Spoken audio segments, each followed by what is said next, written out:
Morning. I have a story for you today, and this story comes from the Buddhist tradition. It's a teaching story, and it's kind of got a little bit of folkiness mixed in. But this story is about seven blind mice. These are my little mice. I crocheted them. Aren't they cute? And they're blind. They can't see. Whoops, one went for a run. They cannot see. So mice,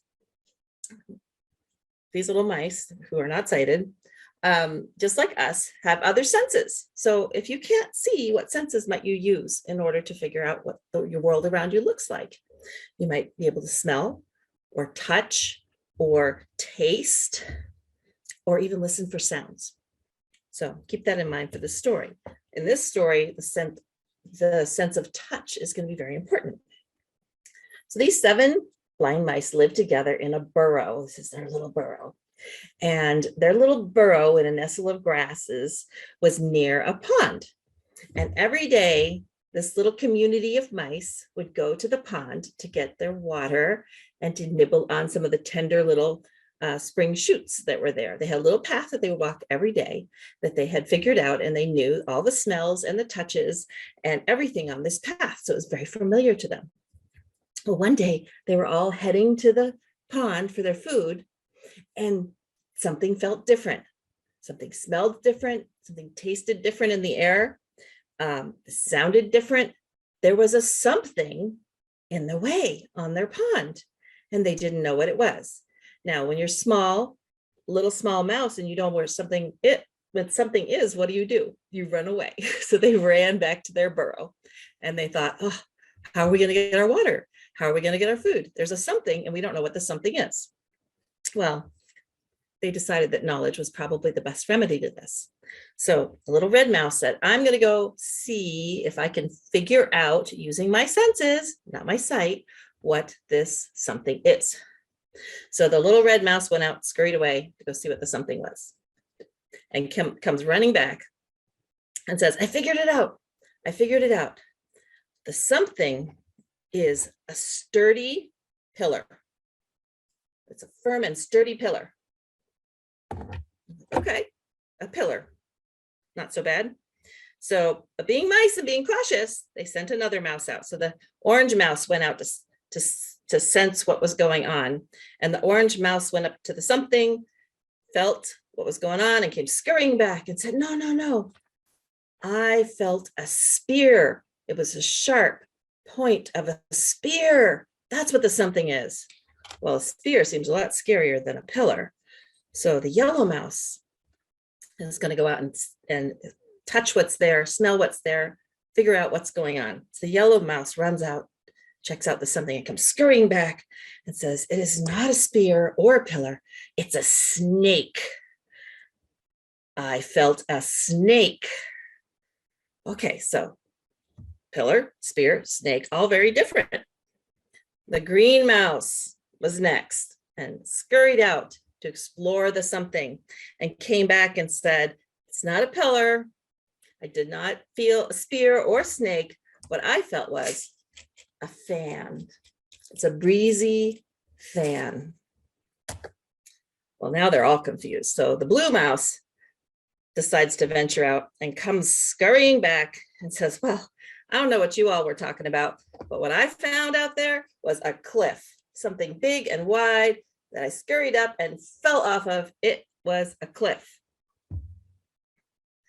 And then the dark blue mouse goes scurrying to explore what's there and comes back and says, it's not a pillar, a spear, a fan, or a cliff.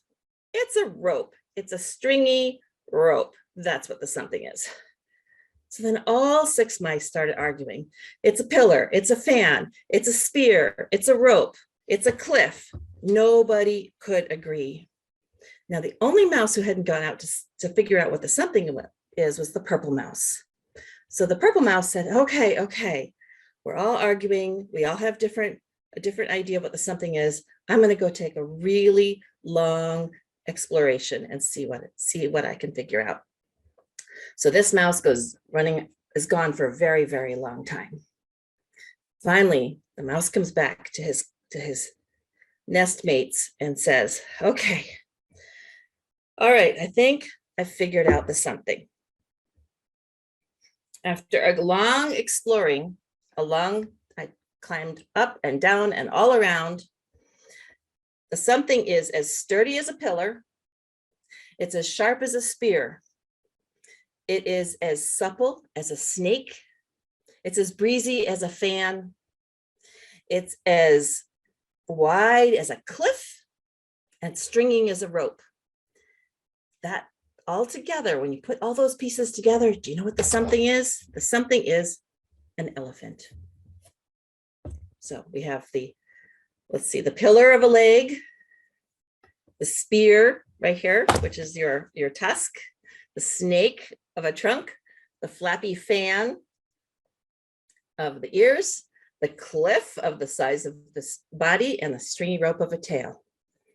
So all the other mice went running out to the something and they all scurried all over it. So they too could experience it, all the different angles, and use all four of their senses to explore what this something was.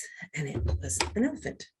So the moral of this story is wisdom comes from perceiving the whole. So each mouse had a piece of the truth, but when you put it all together, they figured it out in community that the whole was an elephant. So that is my story for you today. I hope you enjoyed it. So Mary's story of the 7 blind mice is ancient. There are versions of it from about 2,500 years ago. And it is very clear to us when listening to Mary that none of the mice had the complete story. And we might think, those silly mice. If I were feeling an object that I could not see, surely I would know that I was just feeling a part of it. And in some versions of the story, the creatures feeling the elephant start fighting even more than those mice did.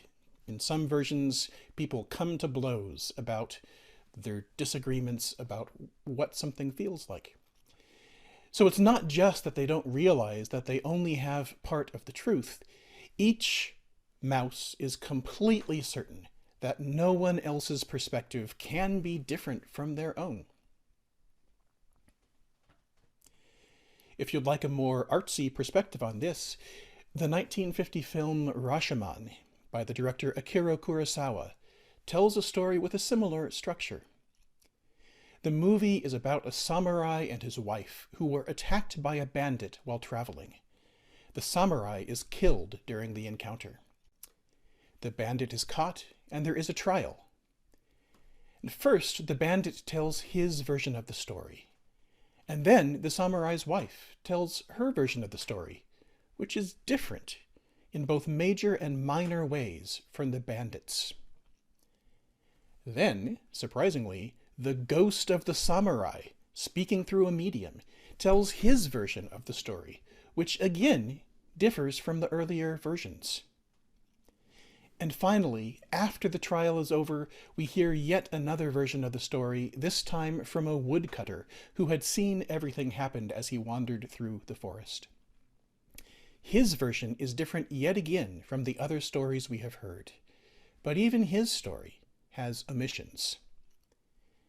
In the movie, we see all 4 stories told through film, and all 4 stories reflect an additional element of human nature. When each of the witnesses tells their own version, they put their own actions in the best possible light.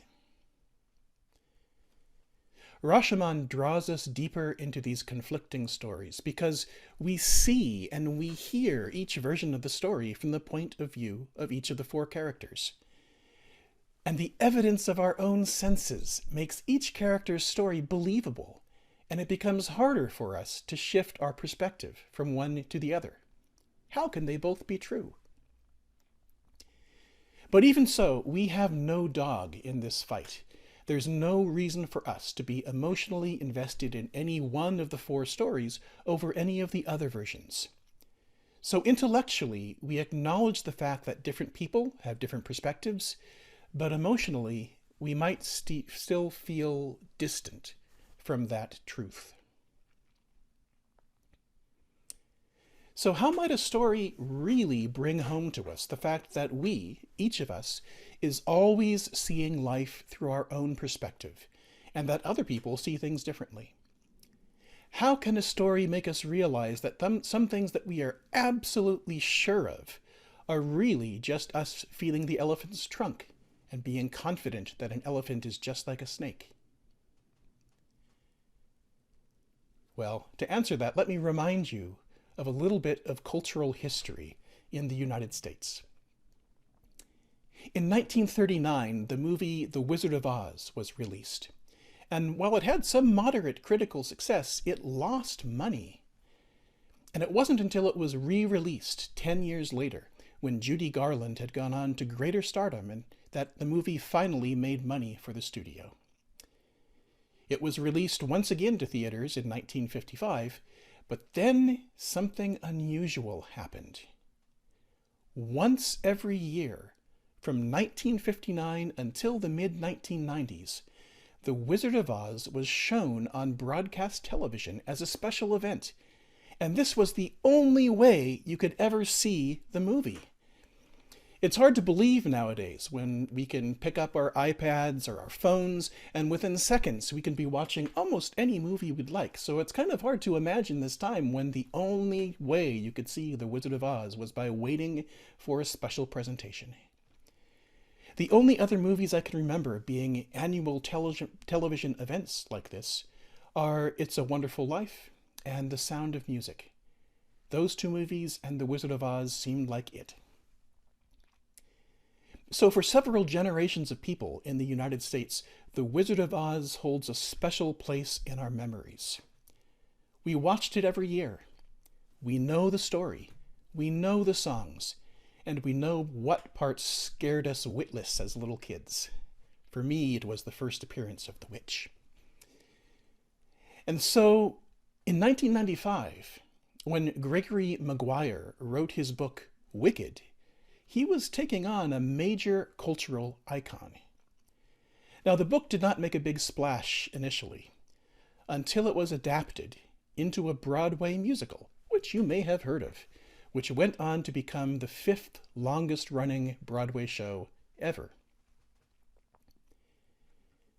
Now, the conceit of Wicked is that it tells the familiar story of the Wizard of Oz from the perspective of the Wicked Witch of the West and other characters, instead of from the perspective of Dorothy, the little girl from Kansas. So once again, we have the dissonance of two conflicting stories, only this time, many people came into the book or to the musical already committed to one of the conflicting versions. We already know what the story is, and we're pretty darn sure coming in that the Wicked Witch of the West is not a good person. It's right there in the name. So seeing this new version of the story makes us think, oh, I've only been aware of one perspective, and the story I know is not the only version, and in some ways it's quite wrong.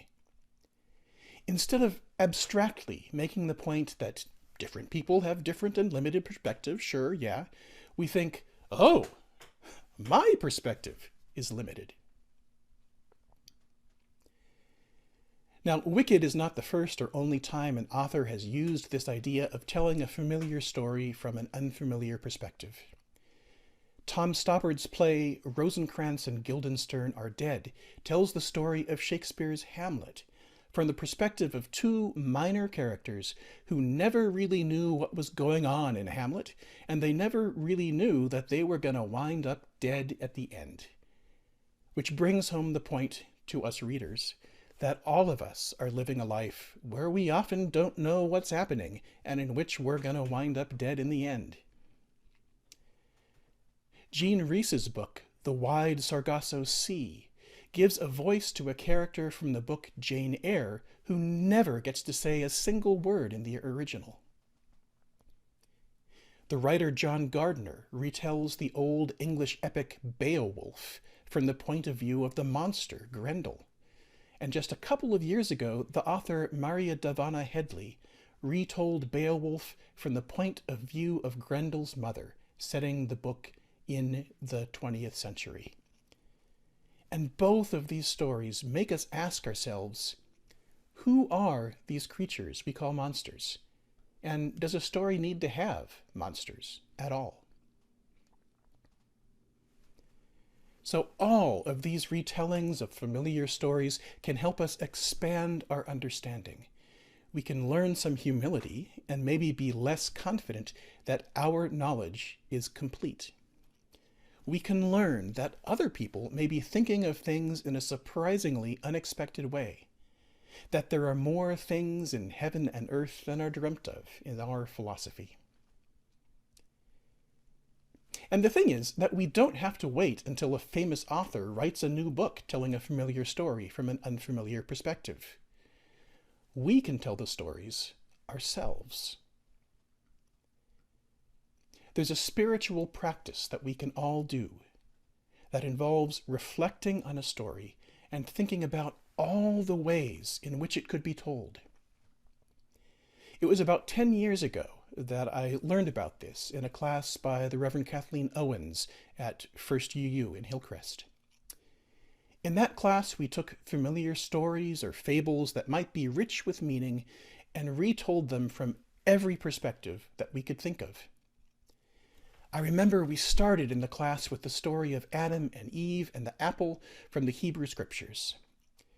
We told the story from Eve's point of view and from Adam's, but then also from God's point of view.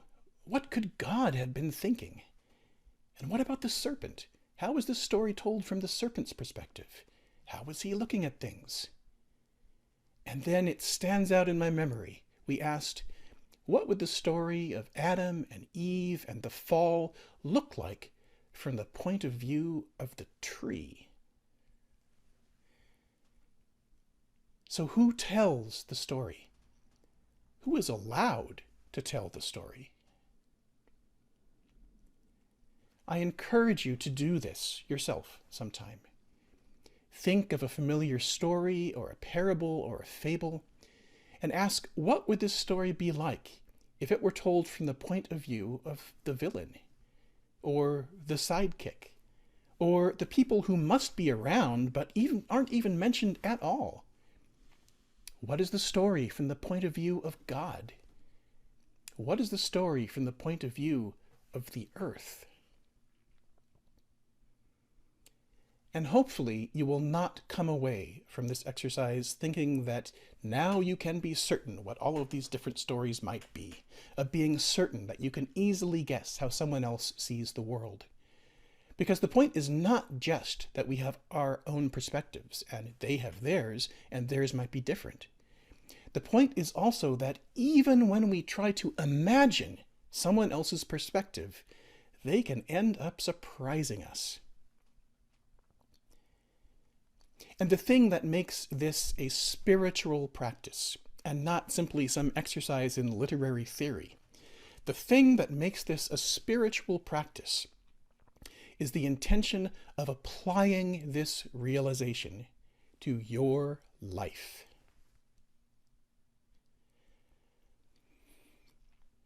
Were you surprised by Dr. Glenn Thomas Rideout's story about talking to a well-meaning choir member about a particular change to the words in the song, "There Is More Love Somewhere"? Had you thought about the song in the way that he describes? The Reverend Peter Bulata speaks of the song as a lament that can give hope, an incentive to keep working, to keep trying, to reach a place with more love, more hope, more peace, and more joy. Not a victory celebration saying that we have all of those things, but a prayer that we will find them, no matter how distant those goals may seem, if we just keep on. Now, there was something else about Dr. Rideout's reflection. Did you notice the subtext of exhaustion? As tired as I was, he says, she had given me enough time and opportunity to summon up a bit of stillness from the weary remnants of my churchman's posture. because this might have been the first time this particular woman had had this conversation. But for Dr. Rideout, he had had it many times before. She was curious. She was excited. She wanted to share something that brought her joy. And even with these best of intentions, her offering meant more work for the recipient. How can being surrounded by well-meaning people sometimes feel like its own particular kind of hell? Now, as an example, if you talk to 100 people and accidentally misgender one of them, you might think that's pretty good. I only got one person's pronouns wrong, you might think. But for that one person, it's not one conversation out of 100. For that one person, it may be half of the people they talk with. And having to deal with being misgendered so many times per day is exhausting. For this particular issue, for using people's pronouns correctly and respecting their integrity, there's an easy answer. Practice. When someone very close to me started using they-them pronouns a number of years ago, I'll be honest, it felt awkward to use them. But I loved and respected this person, so I practiced. With conversation partners, I would talk about this person using their correct pronouns, and after a while, it became almost second nature. Sometimes there's still a little hiccup in my brain, but much less often now, and I can correct myself and move on without making a big deal of it. Practice. And for all varieties of personal respect, practice can help.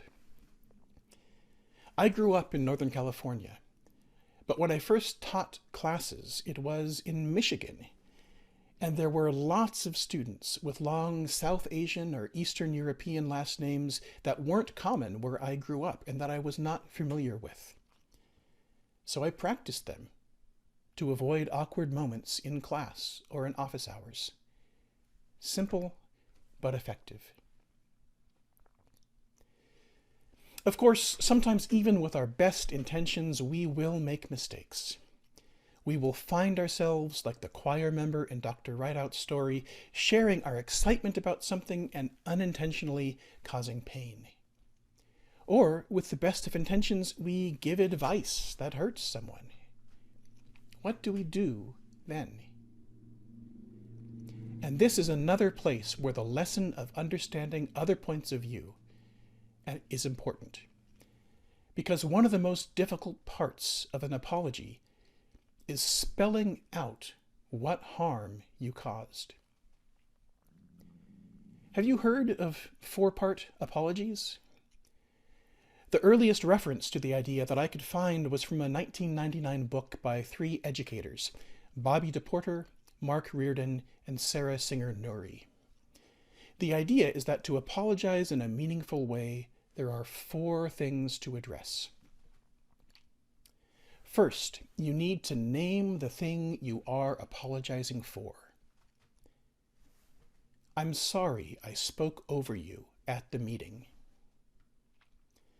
Second, you identify the harm your action caused the other person. You had really good points to bring up, and you didn't get a chance because I was being too aggressive. Third, you say how you will address this in the future. I am working on learning how to pause and step back for a moment to give others some time to speak, and at the next meeting I will make sure to do this. And fourth, you can ask for forgiveness. I'm sorry. I hope you will forgive me and give me another chance. And it's important to note here, you are free to ask for forgiveness, but you have no right to expect it. It might not come, and that's okay. So, did you get that? Name the thing you are apologizing for. Identify the harm it caused. Say how you will change, and ask for forgiveness. Putting it all together. I'm sorry I spoke over you at the meeting. You had really good points to bring up, and you didn't get a chance because I was too aggressive. I am working on learning how to pause and step back for a moment to give others some time to speak. And at the next meeting, I will make sure to do this. I'm sorry. I hope you will forgive me and give me another chance. How does that sound? How does that compare to another option? I'm sorry if you feel bad, but I was just trying to raise an important point. That included the words, I'm sorry. Now, the thing is, that second step of identifying the harm, our spiritual exercise of thinking about other viewpoints, is critical to that. Taking your mind away from your own motivations, your own explanations, your own idea of what was going on.